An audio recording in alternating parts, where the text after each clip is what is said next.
Hello and welcome. In today's video I'm going to show you how to replace cells that are defective in this 5 ampere 18 volt Makita battery. I've already done a video showing you how to identify which cells are bad, so I'll link that to the end of this video and probably pin it in the comments section. But we're going to get going. First thing you do is take out the TX10 screws. But if you have been testing the cells, you'll have already done that, you know. And you get the top off. Take the 4 screws and remove the top and this little spring, and keep this for later as well. You're going to need that later. That's the top, leave it over there. This casing's broke, but we'll fix that later. That's a problem for later on.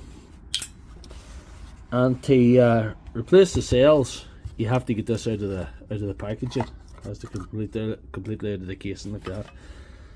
And as you see, I have identified which cells are bad. I've put the voltage on the bottom of the pack, 3.84 or 3.84, near enough, very close, very balanced across those 4 banks of cells. This one is showing less than half a volt, so that's the one we need to remove. And the removal process in these 5 amp can be quite tricky. We have to do quite a bit of stripping everything off, but we'll try our best to make it as easy as possible. Before I begin, I must note that balance across a pack is very important. So I have retrieved 2 cells from another pack, 2500 milliamp cells, which go in these 18650s, and they're 3.8, so they're very close in balance with the rest. That's very important if you want your battery to work when you're finished. With other brands of batteries, you can pop off the sides and slide out the cells and slide the new ones in. But because these 5 amp, you know, better Makita LXT batteries are more encased, you really have to take off one side completely, and you have to take off the circuit board as well, which is you know, more than I usually want to do, but you know, we're here to do this today. So we're going to start taking this apart. There's 2 T10 screws, I think they're T10 down here. Yeah, they are T10. And that holds the 2 halves of the casing together. And we'll probably take off this whole side. I would usually just limit the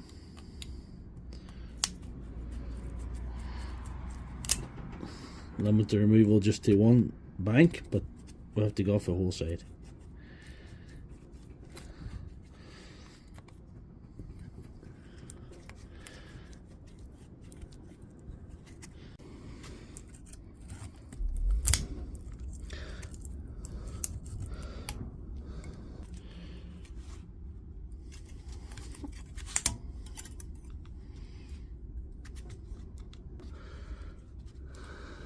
Yeah,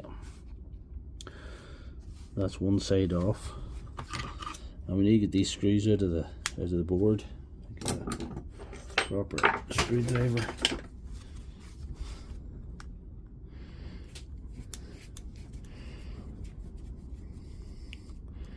Hopefully I'll be able to lift the board up.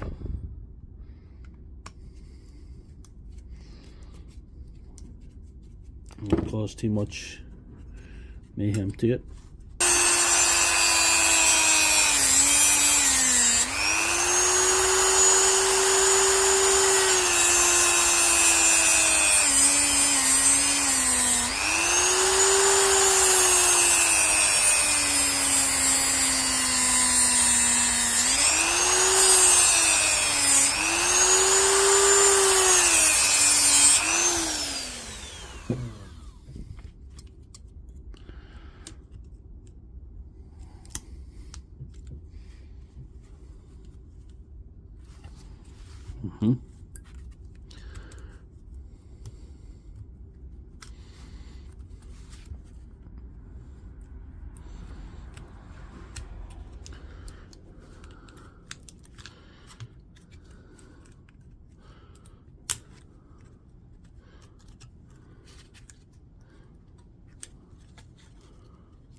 Right. There we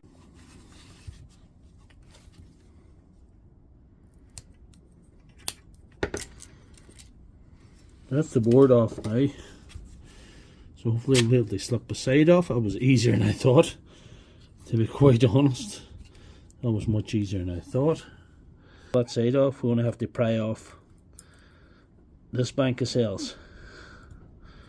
We'll have to just do this one, and we should be able to slide the two out.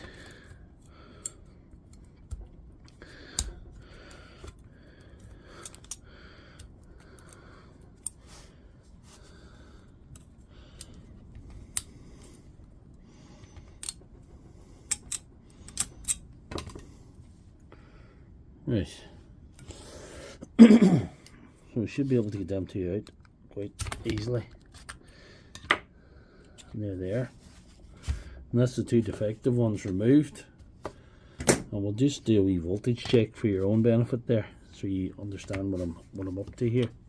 If I do a volt check in these with a multimeter DC voltage, I'm getting 0.28 of a volt in that one, and I'm getting 0.31 of a volt in that one. So they're definitely scrap. And if I take a look at the donor cells here,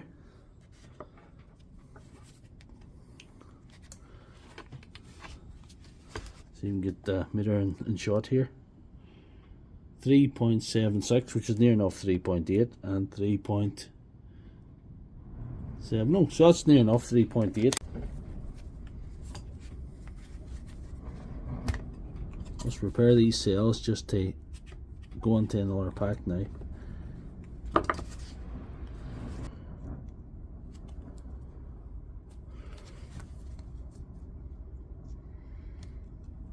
These are little insulators that I put on. They stop cross connection from plus to minus.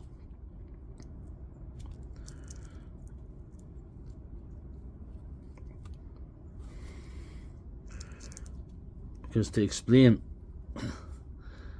that the top of this little raised up bit at the top is the positive side of the battery. That's the positive end there. That's plus.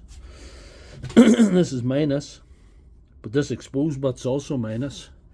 And if there's a bit of material exposed here, it's minus, and it's very close to the plus, and it will cause a cross connection, which you don't want. For further protection, I use these little heat shrinks. Maybe a little bit of overkill. It helps keep the little insulated end on.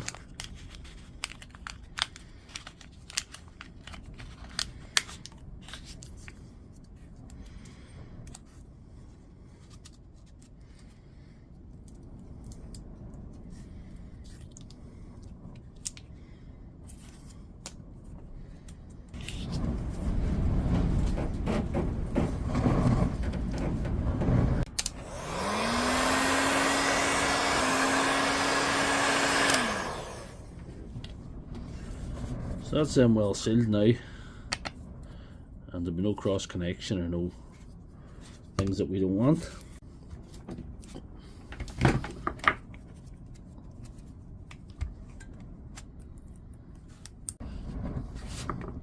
So you need to understand the polarity.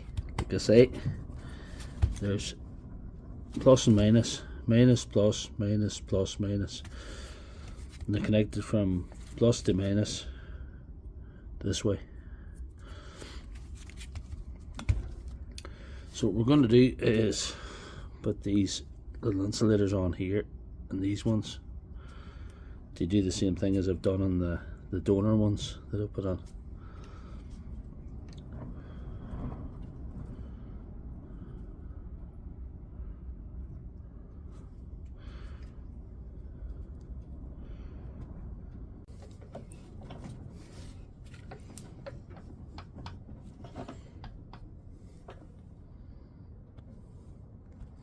I had to stick it in the vise to get it closed, but yeah, we did get it closed. So we're going to have to put in the screws now.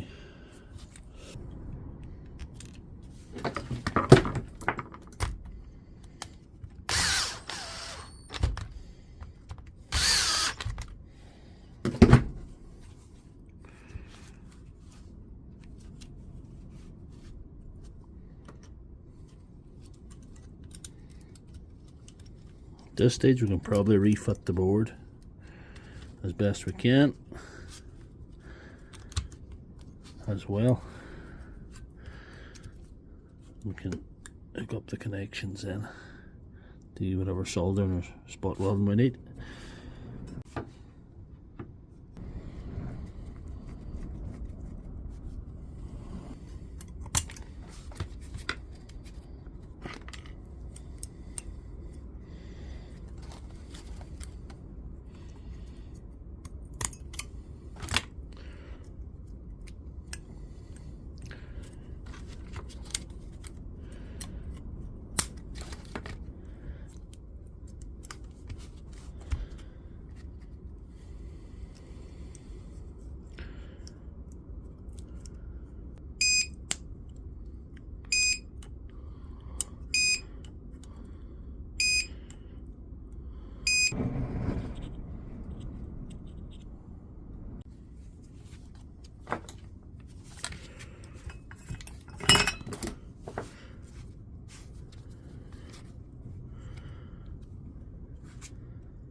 This little device I'm using, for those of you that don't know, is a spot welder, and it's much safer than soldering directly onto cells, and that's why I use it.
Right, we'll put this battery together, test it and put it in the charger, and see if we have anything that's worthwhile.